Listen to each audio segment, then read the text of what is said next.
Like sands through the hourglass, so are the days of our lives, and the hours, the minutes, the seconds. The immense importance of these fractions of time are commemorated throughout history, and here are a few instances of events from the recent past. The day and the hour that ended the First World War.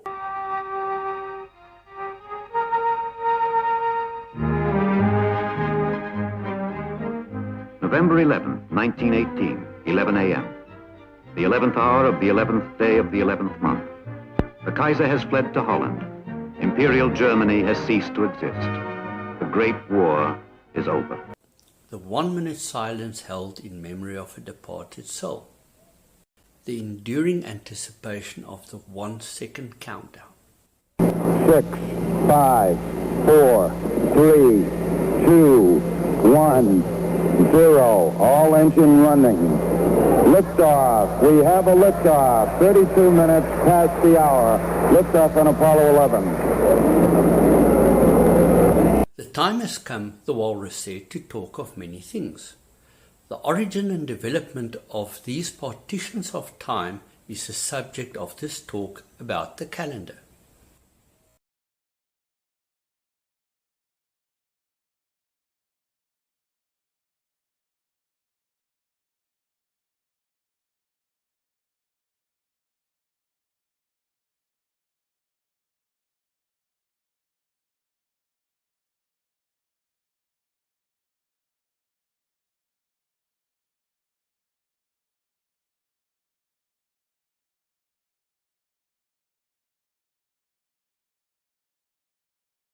Hello, my name is Christa Koning and I am fascinated by interesting things.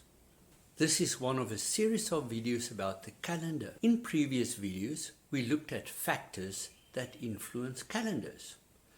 These influences are interpreted differently by various cultures. The main influence was man's ability to predict the seasons based on the tropical year as well as the cycles of the moon in order to survive, or at least to make life easier. In this video, we will concentrate on shorter-term influences such as the concept of the week, names of the day, why so many hours and minutes, etc., etc. I am giving you my interpretation of these topics. As humans, we have a concept of time. We can differentiate between the now, yesterday and tomorrow. Humans also have a tendency to structure life. We are creatures of habit. One of the effects of this is that we created a rhythm of work and rest, the week. The shorter-term cycles of work and rest, which is the basis for the week, developed in various ways. The Aztec calendar had a 13-day week. The Mayan calendar had a variation of a 13 and a 20-day week. Most of the Asian calendars are based on the Chinese calendar, which experimented with a 12-day week and then a 10-day week. During the Han Dynasty, 10-day weeks were used, but officials were required to have a day of rest every 5 days. The Egyptian calendar also used a 10-day week. During the French Revolution, a 10-day week was introduced, but it was not very popular. The ancient Romans preferred an 8-day week. The Soviet Union introduced a 5-day week in 1929, in which every worker must rest 1 day a week, but it was not prescribed which day was the day of rest. In 1931, the week was changed to a 6-day week, but the day of rest was prescribed. This attempt of the 6-day week was abandoned in 1940.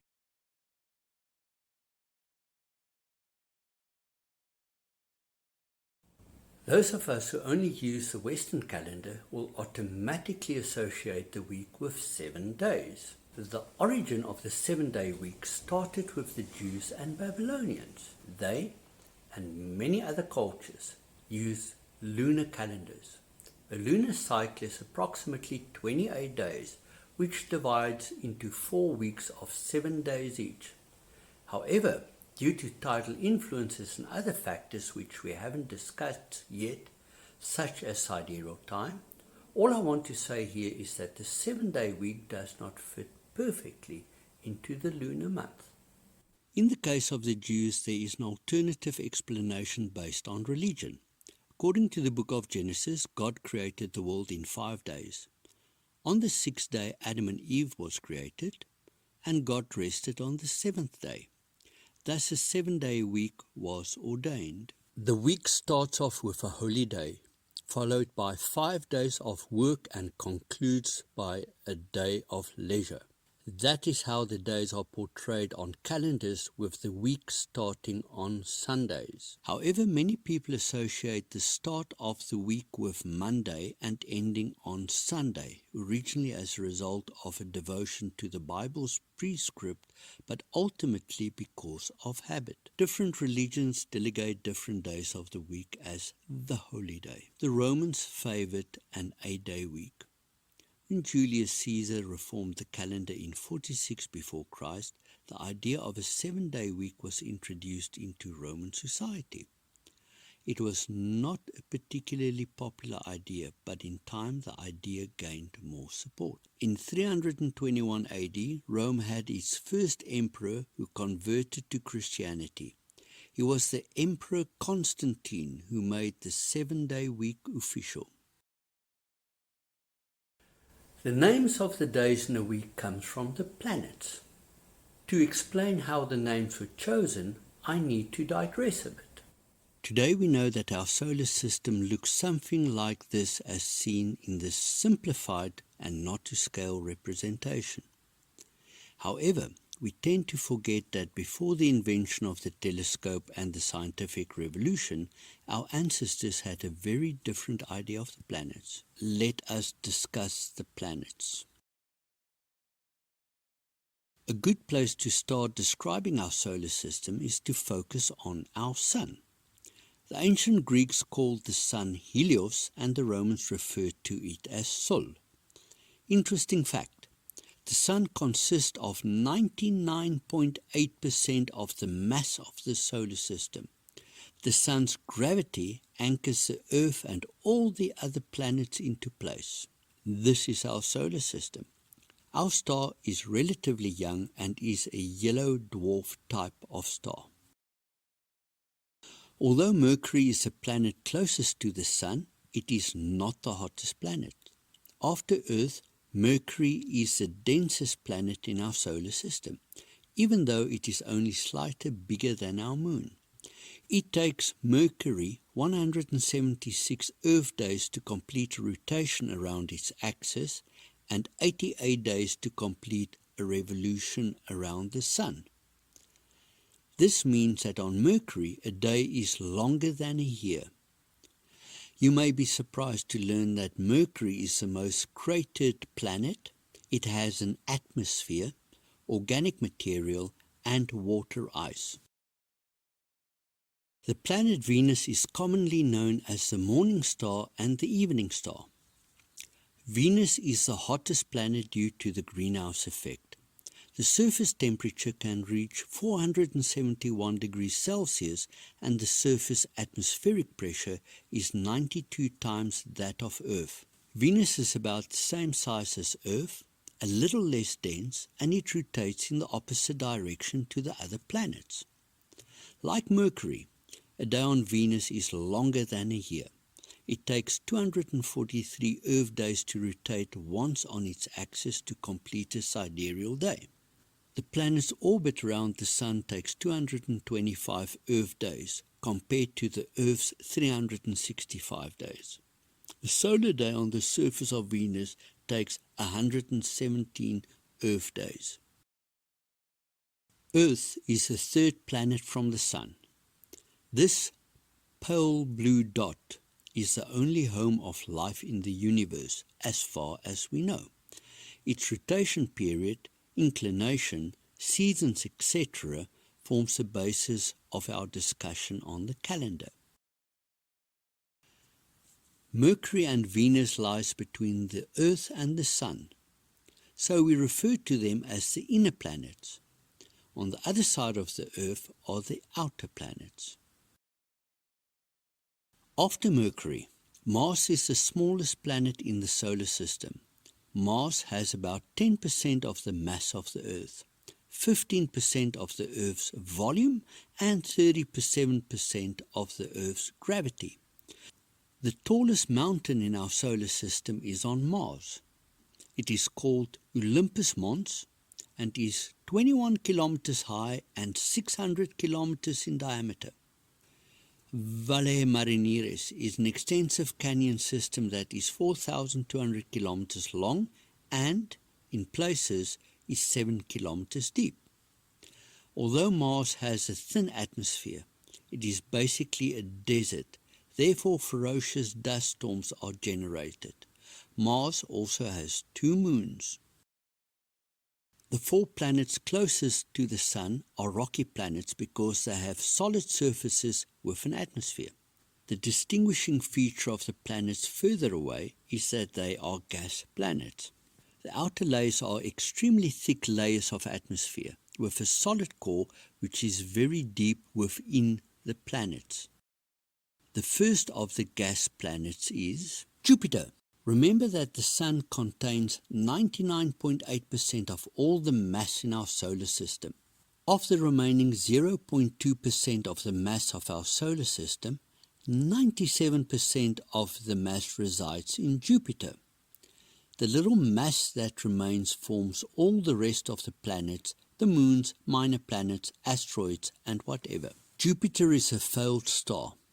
If it was a little bit bigger, it would ignite and we would have had 2 stars in our solar system. Just think what that would imply for our seasons. Jupiter has the shortest day of all the planets, nearly 10 hours. Jupiter is known for its storms, like the famous red spot. We don't know how long the storm has been raging. It was there when the telescope was invented and we first became aware of it over 350 years ago. Jupiter has nearly 80 moons. One of them, called Ganymede, is larger than the planet Mercury. Saturn is one of the most beautiful objects through a telescope. It is the most massive planet after Jupiter, and it also rotates very rapidly. One day is about 10.5 hours long. The most prominent feature of Saturn are the rings made out of water ice.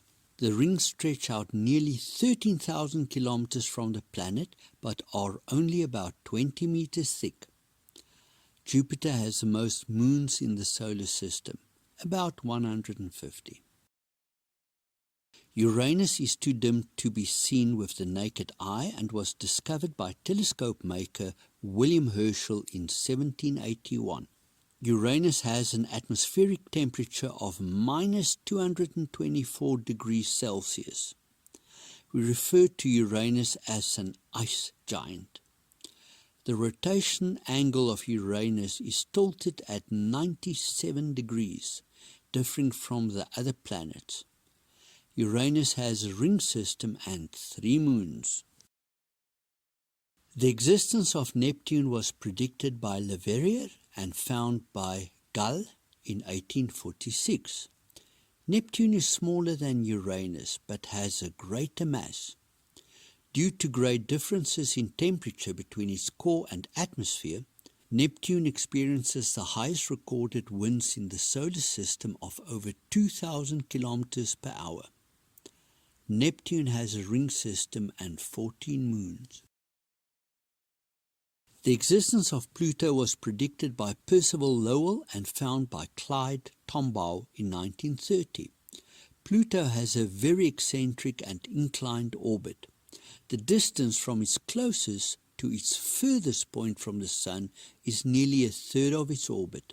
Pluto moves at a distance between 4.4 billion and 7.3 billion kilometers from the Sun. At least 7 moons in the solar system is larger than Pluto, although Pluto has 5 moons of its own. Nearly a third of Pluto consists of water. To return to our story as to what our forefathers perceived as planets. In this animation of the movement of planets in relation to the stars, I want to point out the following. The stars were seen as fixed in the sky. Apart from unpredictable changes in the sky, such as comets and falling stars, there were 7 bodies that moved in the sky, and they were named wanderers by the Greeks, hence our modern word planet. Our ancestors perceived a different set of planets to what we know today. For starters, they said that there were only 7 planets. In this animation of the sky, we can see why our ancestors had a different list of planets to our modern version. For instance, the Earth was not seen as a planet. It was seen as fixed, permanent, and absolute. Here are the planets as we know them.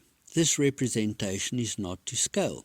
In 2006, scientists reclassified Pluto as too small to be a fully fledged planet, and it was reclassified as a minor planet. Thus, for approximately 76 years, Pluto appears in the literature as a planet, but no more. Since our forefathers did not know about the existence of Uranus and Neptune, they do not appear on their list. Now only 6 planets remain. The crux of how the ancients defined planets is as follows. The Earth was not recognized as a planet. The Earth was where they lived, it is home. The stars are fixed lights in the heaven, and planets are lights that move. Using that definition, the 2 most prominent lights are the Sun and the Moon. They were counted as planets along with Mercury, Venus, Mars, Jupiter, and Saturn. On the left is a list of planets or wanderers as defined by our forefathers. The next column contains the names that the Babylonians gave to the planets. The custom of naming the days after the planets started with the Babylonians who, together with the Jews, started the 7-day week. The next column shows the Roman names for the planets. It is important to understand the Anglo-Saxon influence on the names of the days used in the English language. Britain was a Roman province and therefore influenced by the Latin language and Roman customs. In 410 AD, the Romans withdrew and Britain was left to fend for itself. In the next few hundred years, Britain was invaded by the Angles and Saxons from northern Germany and later by the Vikings from Scandinavia. Culture and customs merged until the days of the weeks were based on the Roman gods but named after the Anglo-Saxon and Viking counterparts. This brings us to the next column after the Babylonian and Roman names, namely the Anglo-Saxon list of names, which was mainly influenced by Teutonic and Norse mythology, or in short, the Vikings. We just learned that the sun and moon were viewed as planets. The name for Sunday is self-evidently based on the sun. The Latin word sol may have its origin in the Proto-Indo-European language named Sehul. The sun cult was very powerful across a variety of cultures, for example in Egypt. In cultures closer to the equator where the sun is fierce, it is personified as a male figure. The notable exception was early Egyptian mythology where the sun was personified as female. In colder climates, the sun was experienced as life-giving, the birth of life, therefore female. In Norse mythology, the sun was known as Sol, a goddess. The moon represents a name for Monday. Most cultures associate the moon with female menstrual cycles and therefore, by association, as female. In Norse mythology, Mani, or the moon, was the brother of Sol. Thus, the gender of the sun and the moon for Roman gods and Viking gods were reversed. Mani's role was to tell time and date, linking him inextricably to the calendar. Mani is not the moon itself, but rather its guide. The Anglo-Saxon name Tu for Tuesday was used to represent the god Mars. The planet Mars is one of a handful of celestial objects visible to the naked eye that is red in color. Red is the color of blood. Thus Mars was associated with warfare and undoubtedly masculine. For ancient Greeks, Ares was a violent, untamed god. However, the Roman version Mars was seen as a military power and a way to secure peace. The Germanic god of war was Tyr, which found its way into the Anglo-Saxon language as Tu. He was the god concerned with the formalities of war, especially treaties, and also, appropriately, of justice. In a famous myth, Tyr placed his hands in the jaws of the monstrous wolf called Fenrir, but due to trickery by some of the other gods, Fenrir bit off Tyr's arm. Tyr became known as the one-handed god. The planet Mars is unusual in that a month of the year, which is March, and a day of the week, which is Tuesday, is named after it. Wednesday is named after Mercury. The Greek god Hermes, on which he was based, was a swift messenger of the gods. The Roman version named Mercurius focused more on his other aspects. He was the god of trade, and it is possible that the word merchandise come from Mercurius. No wonder he was also the god of thievery. The Anglo-Saxon Woden was the principal god of the Teutonic people. His Scandinavian counterpart was Odin. Woden was primarily a magician or sorcerer who could change shape. His magical powers included the power of healing. In the Greek and Roman versions he carries a staff, and as he is swift he is portrayed with wings, which is either on his hat or his feet. The Greek word for staff is a caduceus. In the Viking version he is a healer. The modern symbol for medicine is the caduceus, a staff with wings and intertwining snakes. Thursday is named after the planet Jupiter, which is the biggest and heaviest planet. The god Jupiter was the chief deity of the Roman state religion. He was the god of thunder and the sky god. As such, he was a divine witness to oaths, the sacred trust on which justice and good government depends. The Germanic god is Donar, and the Viking version is named Thor. He is the patron of peasants and warriors, and also the god of marriage, agriculture and metalworking. Thor is best known as the god of thunder. We all love Fridays. It is the end of the working week. Friday is named after the planet Venus. The Roman goddess Venus, just like its Greek counterpart Aphrodite, is associated with love, beauty and fertility.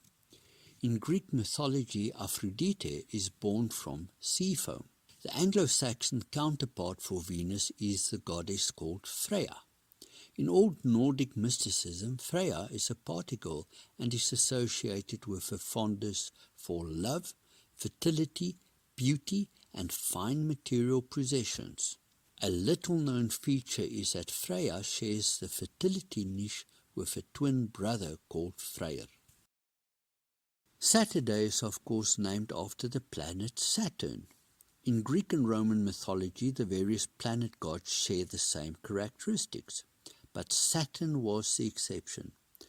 The Greeks referred to him as Cronus, the keeper of time. He was a violent character who married his sister, castrated his father, and would devour children. The Roman version named Saturn was more placid and was the god of agriculture. The Anglo-Saxon version retains the Roman-influenced name of Saturn.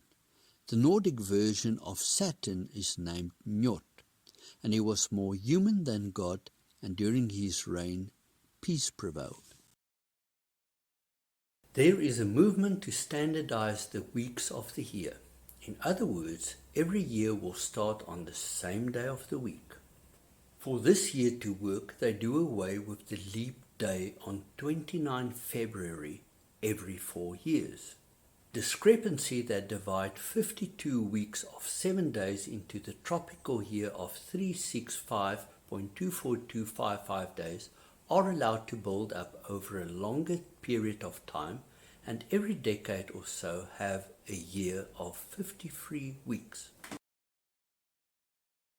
Dividing the day into 24 hours, each hour being 60 minutes long, may seem a bit illogical in today's world, where the most widely used numerical system is the base 10 system. This system probably originated because we have 10 fingers on our hands. This is the basis of the decimal or metric system. Based on the decimal system, we should have a day that is divided into 10 hours. Each hour should be 100 minutes. Each minute should be divided into 10 seconds. The length of the seconds was determined so that the whole system fits into a day. Actually, this system did exist.